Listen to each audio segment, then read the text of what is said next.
Bien, bonjour, bienvenue. Nous lançons ce matin une opération nouvelle pour Sud-Ouest, puis nous allons faire des visioconférences, évidemment de plus en plus tournées vers un public qui est chez lui. C'est le cas aujourd'hui. On vous accueille avec grand plaisir, monsieur le directeur de l'URSSAF Aquitaine, Henri Lourde Rocheblave. Vous allez essuyer les plâtres. D'ailleurs, nous sommes un peu en retard ce matin pour reprendre la main sur le site, mais ça va fonctionner. Le principe est simple, on va le rappeler, monsieur le directeur. On a un échange de questions-réponses qui a commencé par nos moyens à Sud-Ouest sur une ligne qui s'appelle mesquestions@sudouest.fr qui a déjà collecté pas mal de questions. Et puis, on prendra les questions qui vont nous arriver en direct par le flux ou par des mails sur cette même adresse.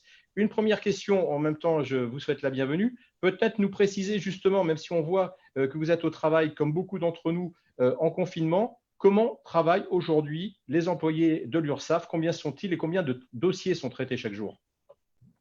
Alors, bonjour à tous. Donc, on va tester ce studio improvisé, en effet. Merci. Aujourd'hui, on est plus de 700, 705 exactement sur 800 en télétravail, donc en capacité de répondre au téléphone, évidemment, aux entreprises, et également par mail. Et donc, on a reçu en effet plusieurs milliers de dossiers et on a conservé une capacité de traitement qui fait qu'on est à jour au niveau du traitement des dossiers depuis le début du démarrage de ce confinement. Peut-être quelques mots d'explication sur notre action en ce moment, parce que je crois que c'est important que les entreprises et les travailleurs indépendants la connaissent. Donc, on est dans une double logique. D'un côté, on souhaite évidemment maintenir le financement de la protection sociale en France aujourd'hui. Et ça, vous en doutez, hein, ces cotisations URSSAF, elles servent à quoi? Elles servent notamment à financer le système de santé, elles servent à financer les hôpitaux. Donc, évidemment, aujourd'hui, c'est très important de conserver un financement sur ces éléments-là. Ça sert aussi à financer les retraites, les allocations familiales, les allocations chômage. Donc, notre objectif, c'est évidemment de continuer la collecte des cotisations auprès des entreprises qui peuvent payer. Et c'est ce qu'on a maintenu depuis le début. Par contre, on est là aussi pour accompagner les entreprises et les travailleurs indépendants qui sont en difficulté et appliquer donc les règles prévues par le gouvernement, notamment sur le report de cotisations, donc des mesures de trésorerie qu'on a mis en place depuis le 15 mars et qui ont été appliquées donc, aux entreprises. Donc, peut-être quelques éléments sur les entreprises. Très concrètement, les entreprises doivent continuer à faire leurs déclarations aux échéances prévues. Par contre, celles qui peuvent régler, on leur demande de régler leurs cotisations. Celles qui sont en difficulté peuvent donc ne pas régler et ça conduit à un report automatique pendant 3 mois. Pour les travailleurs indépendants, c'est un peu différent puisque les travailleurs indépendants, tout ce qui est artisans, commerçants, professions libérales, qui sont prélevés donc à des échéances, pour l'instant, nous avons reporté ces échéances. Donc, nous n'avons pas fait de prélèvement pour les travailleurs indépendants donc au 20 mars, au 5 avril, et on ne le fera pas non plus au 20 avril. Donc, ça, c'est important. Peut-être un exemple, et puis on vous redonne la parole évidemment, monsieur le directeur. Justement, on a un indépendant, Frédéric, qui est, bon, il y a un peu de colère, on le sent dans certains mails, je crois qu'il y a une inquiétude, peut-être que vous allez pouvoir en parler aussi dans les relations avec vos services. On a globalement des gens qui saluent ce qui est fait en ce moment par l'État, même s'ils ont beaucoup de questions. Sa question est assez simple, au-delà du fait qu'il dit que cette question, il se doute qu'on va lui donner une réponse, mais qu'il a peur de ne pas avoir la réponse, donc on va essayer de même lui donner des dates. Sa question, elle est simple. Est-ce que repousser seulement les échéances ne veut pas dire nous condamner à plus tard? Est-ce qu'on ne pourrait pas, dès aujourd'hui, avoir une réponse plus concrète de façon à ne pas payer plus qu'on gagnera moins? Alors, pour l'instant, ce qui est bien prévu, ce sont des mesures, on l'a dit, d'urgence, et donc pour essayer que la trésorerie des entreprises leur permette de continuer à vivre dans cette période très compliquée de confinement. Donc, c'est pour ça qu'on est systématiquement sur des reports à 3 mois pour l'ensemble ou des non-prélèvements, comme je le disais tout à l'heure, pour les travailleurs indépendants. Il est clair qu'il y aura des nouvelles mesures qui seront mises en place au moment où l'économie va redémarrer. Donc, ces nouvelles mesures, aujourd'hui, elles ne sont pas définies. Elles sont évoquées par les ministères, mais elles ne sont pas définies. Donc, il y aura peut-être d'autres mesures qui seront mises en place. Clairement, je pense que nous, côté URSSAF, quand on y réfléchit, on se doute bien que là, on fait des reports à 3 mois. Lorsque la situation économique reprendra, on sera sur des logiques ensuite de délais de paiement qui seront évidemment liés à la situation économique de chacune des entreprises concernées. Et donc, alors justement, c'est une question récurrente, j'ai eu 4 fois, donc c'est par rapport à notre panel, tout à fait modeste, mais c'est représentatif. Beaucoup justement se posent la question de ce que sera cette façon d'échelonner. Est-ce que c'est est-ce que c'est échelonné de façon automatique, pour reprendre l'expression de l'internaute, ou est-ce qu'ils vont pouvoir négocier, entre guillemets, avec vos services et vous-même pour lisser sur 1 an et pas sur 3 mois?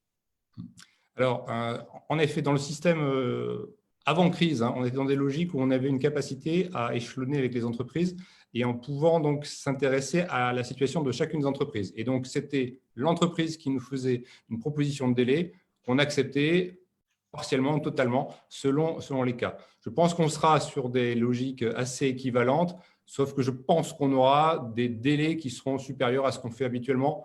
Mais bon, ce sont des mesures qui seront à prendre et annoncées, je pense, dans quelques semaines, lorsqu'on aura une meilleure visibilité de la fin du confinement. Il y a une question de quelqu'un d'assez médiatique, pour ne pas dire emblématique, sur la place bordelaise maintenant au niveau national. C'est Marc Vanov, qu'on ne présente plus, le patron des Bistrots Régents, qui a fait une vidéo hier assez virale sur un appel à l'aide à l'État. Il nous a fait passer une question et je sais qui nous suit justement. Il dit, est-ce que l'État et l'URSSAF, du coup, ne devraient pas offrir les 2 mois de cotisation du mois de février et mars pour tous les commerces fermés depuis le 15 mars plutôt que simplement proposer du report? Qu'en est-il justement de cette annulation? Alors, au-delà des reports, il y a d'autres aides qui sont déjà en cours. Alors, il y a le chômage partiel, qui est plutôt le domaine de la directe, qui est un effort important mené par l'État sur le sujet. Il y a également des fonds d'aide qui ont été enclenchés par l'État. Et donc, notamment, on a un fonds de solidarité qui a été créé pour les petites entreprises de moins de 10 salariés avec un montant de 1 500 € pour le mois de mars.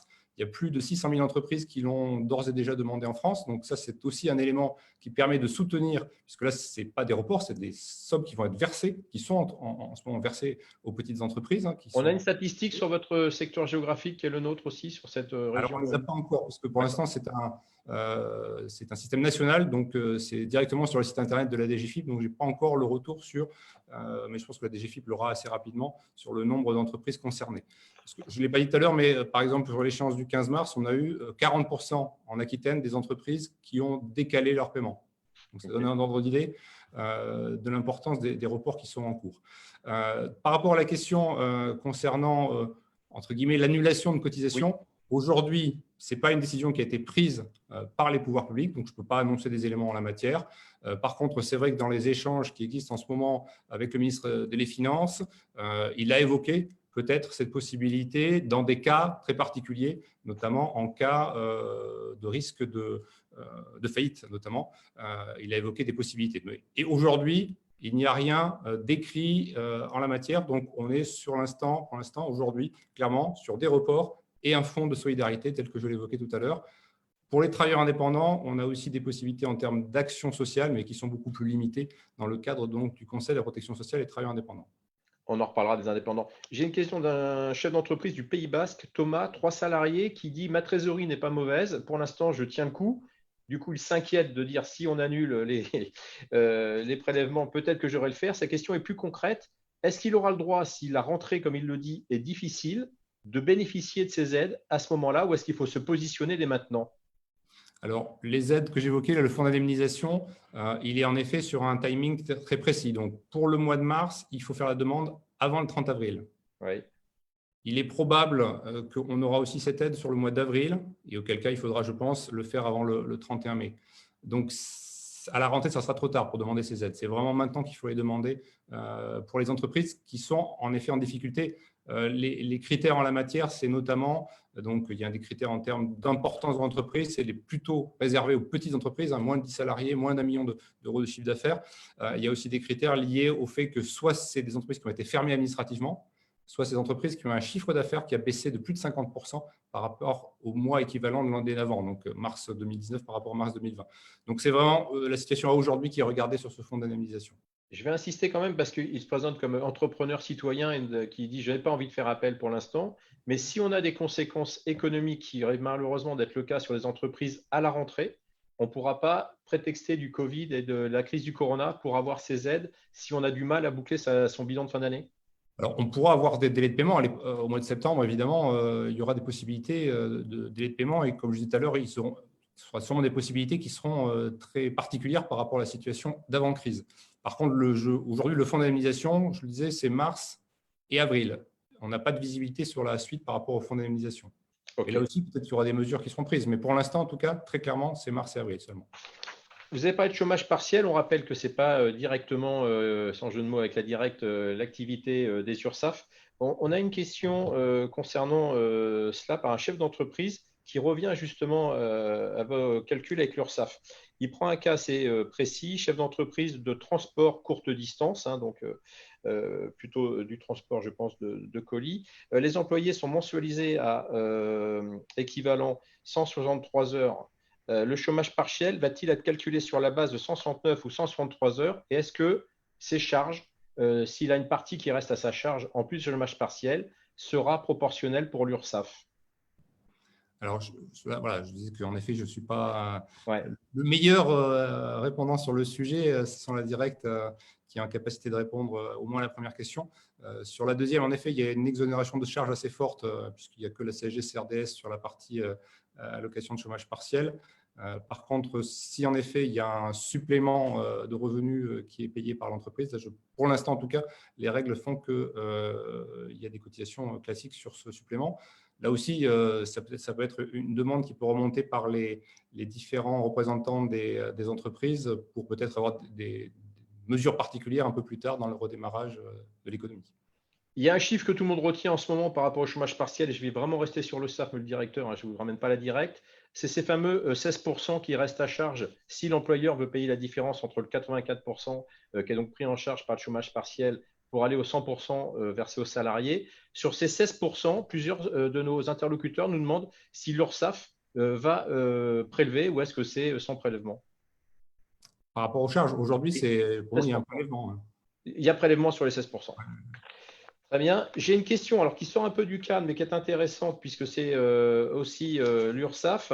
Je suis en train de la chercher. C'est une dame indépendante et pour cause, c'est une employeur personnelle. C'est une dame de plus de 80 ans qui est malheureusement est concernée douloureusement par le Covid, qui n'a plus besoin en ce moment de son aide à domicile. Elle s'inquiète un petit peu. Elle nous fait un mail. Je pense que c'est passé aussi par sa famille. Puis-je déclarer ma salariée en chômage partiel, ce qu'elle va faire? Et elle se pose la question de quelles seront ses charges URSSAF et comment elle doit déclarer cet état de fait. Alors ça, c'est aussi une mesure qui est tout à fait nouvelle puisqu'il n'existait pas de chômage partiel pour les employeurs de personnel de maison, hein, comme on dit, oui. Et qui a été mise en place il y a quelques jours. Donc, la personne concernée peut en effet maintenir le salaire en la matière et être ensuite remboursée par du chômage partiel. Pour ça, il faut remplir un document, alors, en dématérialisé évidemment, hein, c'est sur le site internet, donc peut-être que sa famille peut l'aider sur le sujet, sur le site du chèque emploi service universel, sur le site du CESU. Très bien. C'est un nouveau mécanisme qui existe depuis quelques jours, qui permet donc d'utiliser du chômage partiel pour les employés de personnel de maison. Voilà. Je vous le fais préciser parce que c'est important et ça répondait à sa deuxième question, mais je crois qu'on a bien entendu. Elle disait, dois-je lui verser moi-même les 80% de son salaire et être remboursée plus tard ou est-ce qu'elle sera prise en charge, cette personne? C'est plutôt ce mécanisme-là qui est prévu, c'est que la personne paye et qu'elle sera remboursée en chômage partiel. Très bien. Vous parliez de statistiques tout à l'heure, là on est sur les employeurs individuels, le CESU. Est-ce que la demande est aussi forte auprès de vos services ou est-ce que pour l'instant les gens sont plutôt en attente? Alors sur le CESU, on a eu en effet beaucoup de demandes. La semaine dernière, puisque le document a été mis sur le site internet en début de semaine dernière. Et donc, on a eu un volume très important de centaines de milliers de demandes en la matière, puisqu'on a plusieurs millions hein, de comptes CESU France entière. Donc, en effet, il y a eu un très gros volume. Et je disais tout à l'heure, pour le fonds d'indemnisation, on était à plus de 600 000 demandes selon la DGFiP. Donc, on voit en effet que la crise est très violente et conduit à des demandes très fortes des entreprises et des travailleurs indépendants et également des employeurs de personnel de maison. On a un chef d'entreprise, dizaines de salariés, on est sur les petites entreprises, hein, c'est intéressant, ça montre peut-être, on en parlait hier d'ailleurs avec un des témoins qui nous avait écrit, que j'ai appelé, il y a un gros travail, disent-ils, qui est fait aujourd'hui par leurs experts comptables et il y a beaucoup de professions qui sont à leur chevet, peut-être un peu moins du coup sur des entreprises un peu plus petites. Là, en tout cas, Lionel nous pose une question un peu large mais intéressante. Il dit, je ne suis pas aujourd'hui directement concerné, mais je crains de le devenir. Comment l'URSSAF va assurer les moyens qu'il a mis en place en ce moment sur tout au long de l'année pour nous accompagner si nous avons besoin d'eux plus tard? Alors, par rapport à ça, c'est vrai que donc, nous, on a réussi à basculer hein, très rapidement en télétravail. Je le disais tout à l'heure, 700 personnes sur 800 fonctionnent en télétravail. dès qu'on aura la possibilité donc, de revenir dans nos locaux, on va pouvoir remettre là cette fois les 800 personnes complètes en travail. Et par rapport à ça, donc, notre engagement il va être en effet sur la gestion de l'après-crise et notamment sur la gestion des délais de paiement et la gestion des aides en action sociale pour les travailleurs indépendants. Donc, ça sera vraiment nos priorités. Et d'ores et déjà, je ne l'ai pas dit tout à l'heure, mais on a des activités qu'on a suspendues. Donc, ça peut aussi rassurer les entreprises et les travailleurs indépendants qui nous écoutent.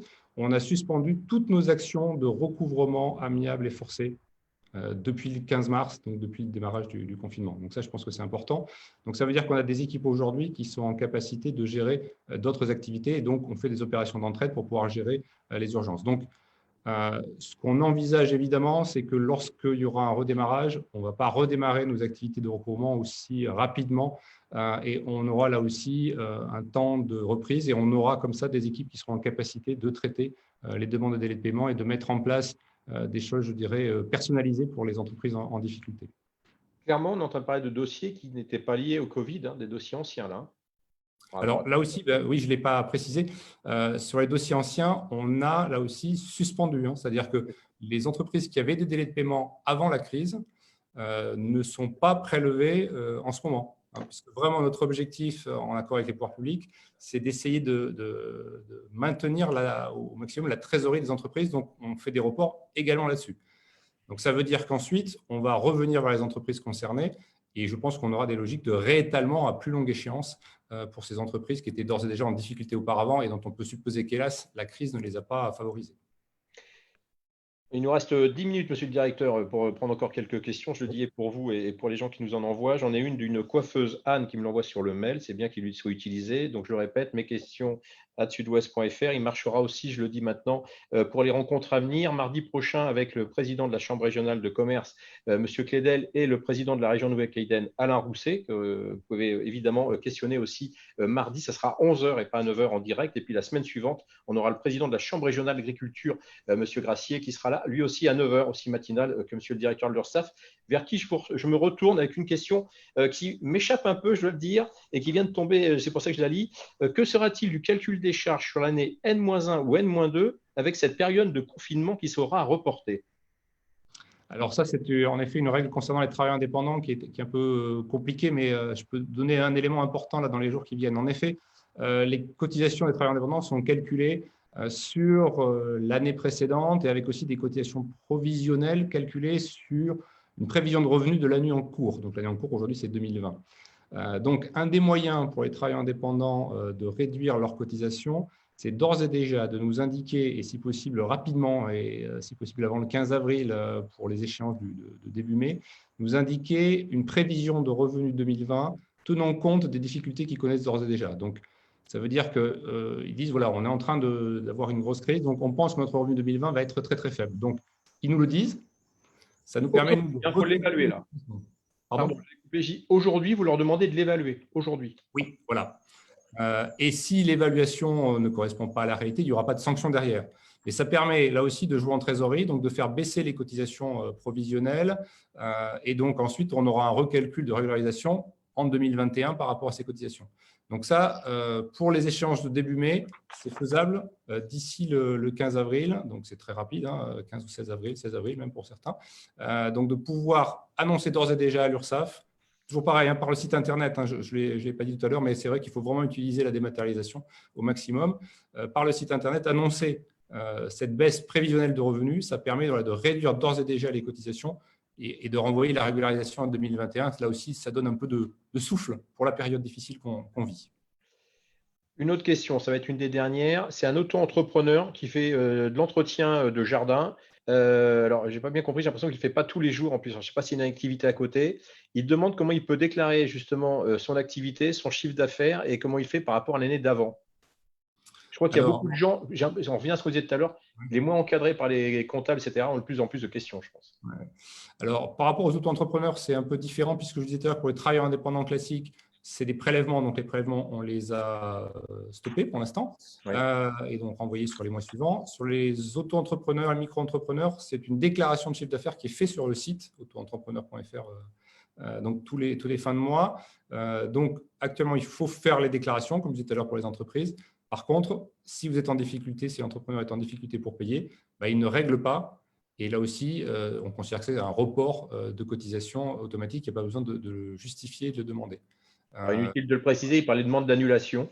Donc, on sait que ce n'est pas le cas aujourd'hui, mais qu'on est dans le pour report. Et on revient à ce qu'on s'est dit tout à l'heure en démarrant cet entretien, avec des reports étalés à négocier et peut-être avec des dates différentes. J'en avais une sur les gardes d'enfants, mais ça ressemble évidemment à ce qu'on a vu tout à l'heure sur cette dame un peu âgée qui avait une personnelle de maison. Et j'avais une dernière question sur justement, est-ce que vous allez vous donner un calendrier qui sera rendu public? Alors là, vous nous avez rassuré en disant que les 700 et quelques employés font très bien leur boulot et que c'est au fur et à mesure. Est-ce qu'il y aura un calendrier précis, justement, me dit-on, du moment clé où on devra payer, déclarer, et s'il y a des reports de paiement, est-ce qu'on le saura rapidement? C'est-à-dire, est-ce qu'il y aura un calendrier public rapidement de ces nouvelles décisions, même si c'est le gouvernement et pas vous qui les prenez, on le rappelle évidemment. Tout à fait, tout à fait. Donc, évidemment, on suit de près les décisions gouvernementales et on est en lien direct, notamment avec Gérald Darmanin, très régulièrement au niveau des URSSAF. Aujourd'hui, les reports ont été systématiquement faits à juin ou juillet, puisqu'on est sur la logique de 3 mois. Pour moi, très clairement, il y aura en effet un moment une position de déconfinement et donc une économie qui va repartir. Et je pense que c'est à ce moment-là que les décisions seront prises et qu'on pourra définir un calendrier. Donc, je le disais tout à l'heure, on sera sûrement sur des logiques d'examen personnalisé de chacune des situations des entreprises pour pouvoir faire des propositions. Donc, soit les entreprises nous feront des propositions et on pourra leur répondre. Et je pense qu'on aura des règles qui vont vraiment s'assouplir pour pouvoir répondre positivement à toutes les entreprises. Ou pour celles qui ne nous contacteraient pas, ce sera à nous de faire des propositions et à elles de nous répondre. Donc, aujourd'hui, ça va dépendre vraiment du déconfinement et du redémarrage de l'économie. C'est à ce moment-là qu'un calendrier pourra être défini. Mais l'idée pour nous, c'est en effet de ne pas reprendre le recouvrement tant qu'on n'aura pas pris des contacts très clairs avec les entreprises concernées. Question très pratique qui répondrait à la question du lecteur. Il va où pour voir justement ce calendrier à jour? Alors pour l'instant, les décisions qui sont évoquées, c'est toujours report à 3 mois. Il n'y a pas de calendrier d'ores et déjà puisqu'on n'a pas défini les règles ensuite de règlement. On a fait des mesures d'urgence où on reporte. Donc, par contre, on a donc un site internet ursaf.fr pour les entreprises et les professions libérales, un autre site internet qui s'appelle sécu-indépendant.fr qui ont donc des actualités qui sont mises à jour quotidiennement. Donc, ces éléments-là, dès qu'ils seront connus, apparaîtront sur ces sites. Et nous, on essaie de relayer, et d'ailleurs, j'en profite pour remercier Sud-Ouest, d'ailleurs, qui ont relayé aussi les éléments qu'on a pu transmettre sur les questions les plus fréquemment posées et les moyens de nous contacter, donc soit par téléphone, soit par mail. Donc, ces éléments sont dans les éditions de Sud-Ouest d'hier et d'aujourd'hui, et donc permettent à tous nos cotisants et à vos lecteurs d'avoir ces informations rapidement. Tout à fait. Je voulais justement qu'on termine par cette info pratique. Elle est donnée. Je vous remercie beaucoup, d'avoir essuyé les plâtres, comme on dit un peu vulgairement dans cette activité de cette première. Je suis sûr qu'il y en aura d'autres parce que malheureusement, on en parlait ensemble, le confinement n'est pas terminé. Restez chez vous, c'est vraiment le message en ce moment. Je crois qu'il va faire malheureusement, pour ceux qui ont voulu en profiter, très très beau pour ce week-end de Pâques, mais on va tous rester confinés avec ceux qui nous sont proches. Et donc, c'est vraiment le message qu'on a tous intérêt à faire passer pour justement que cette activité économique et notre santé surtout retrouvent la normale. Merci encore, franchement, Monsieur Lourdes Rocheblave. On était ravis de vous accueillir pour cette première. Il y en aura d'autres. Donc, je redonne rendez-vous, Jean-François Clédel, à 11h avec Alain Rousset, président de région, donc et président de la CRCI, c'est mardi prochain. Et puis le mardi suivant, le président de la Chambre régionale d'agriculture, avec beaucoup de questions aussi, j'imagine, de la part du monde de l'agriculture et de l'agroalimentaire. Ça sera l'occasion d'en parler. Ça sera à 9h du matin aussi, le 21. Tout ça est à suivre sur sudouest.fr et dans les pages de Sud-Ouest, comme le disait justement le directeur du Eurostat, que je remercie de cette rencontre. Merci de nous avoir suivis. C'est à suivre et à retrouver sur sudouest.fr. À bientôt. À bientôt.